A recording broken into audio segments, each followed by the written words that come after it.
want to do a quick unboxing of the new Anvil Foundry that I just got here. This is the 10.5 gallon version I got with the pump. Just shipped a few days ago. Pretty excited to open it. Hopefully there isn't a lot here that I have to do.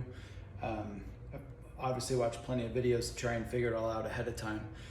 But thinking this should only take a few minutes here to unbox this.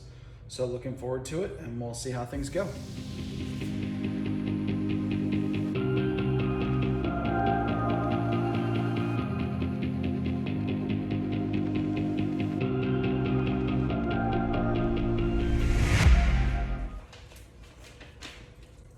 All right, so we're pretty much rocking and rolling here. Couple of things to know. Generally pretty simple to put together. Their instructions are not super simple. It's not like, you know, when you buy something from IKEA and it goes step by step, put these 3 screws here and then do this. But generally you can follow what they're telling you to do. Couple of comments though. One is their tools are junk, absolute total trash.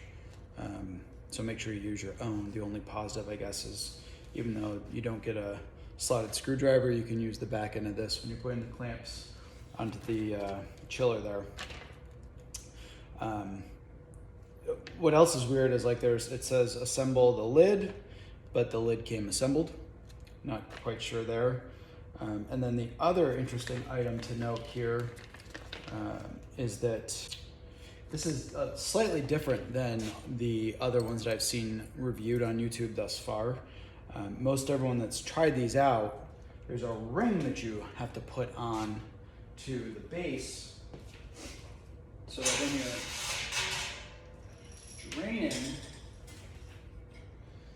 when you pull this up, you're supposed to have a ring and then you turn it and it locks in. So interesting is this one. I think this might be new because these were out of stock for a while and then this just came in. We've got 2 hooks here. So I'm thinking this is actually easier to manage.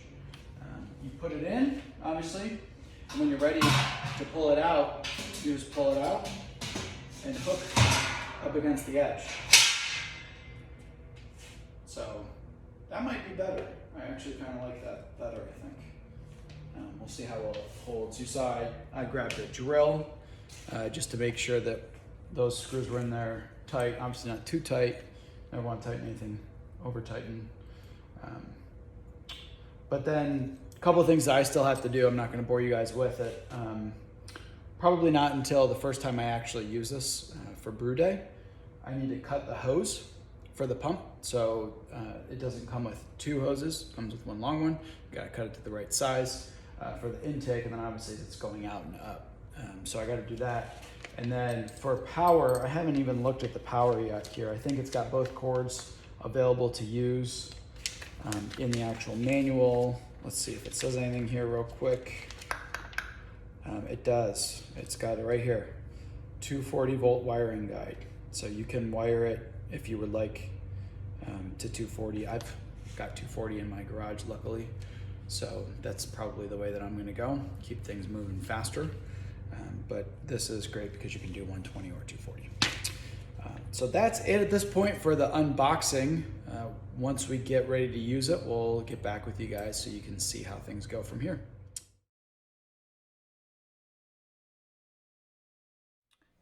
So I hope that was helpful for you guys to see what to expect when you're unboxing the Anvil Foundry if you get one. I've always appreciated seeing videos like that so I can understand what to expect and know the timing so I can plan accordingly when I get ready to do something like that. I know the next question is, well, how the heck does this thing perform? And I can give you some hints on that one because I have made it through my first brew day now with this thing. And to be honest with you, without having experience with other units yet, I can tell you that it was super easy to use. It performed fantastic, and everything that I had read about, that I had watched, came to fruition. The unit being an all-in-one unit was much easier to use than I expected it to be honest. The only downside that I can give you based on my entire brew day and all of the things that I experienced, because it was all for the first time, was that getting the unit to boil took a lot longer than I expected. So I was running on the 120 this first time around. what I was thinking would take 30-ish minutes took nearly an hour to get it up to temperature.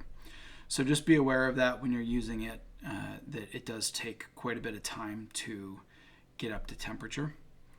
Beyond that, I really don't think that there was many downsides to that. I did have an issue bringing the temperature back down when I was trying to use the chiller, but that's not really anything the unit could have prevented. It's really just a matter of me living in South Florida and using my hose water, which is probably, warmer than some people's pools as it is. So that just took quite a bit of time, and I can't really point to the foundry as being the issue for that so much as the water temperature that I had here. And I've thought of some things to work through on that, so hopefully next time around I'll have a better result on bringing it back down to cooling temperature. Beyond that, I would say if you're new to this game like me, or even experienced but need an all-in-one unit, totally recommend this thing. Give it 5 stars for good. Absolutely performed fantastic. And I'm thinking I'm going to go ahead and convert to 240 either this next go round or maybe the one after.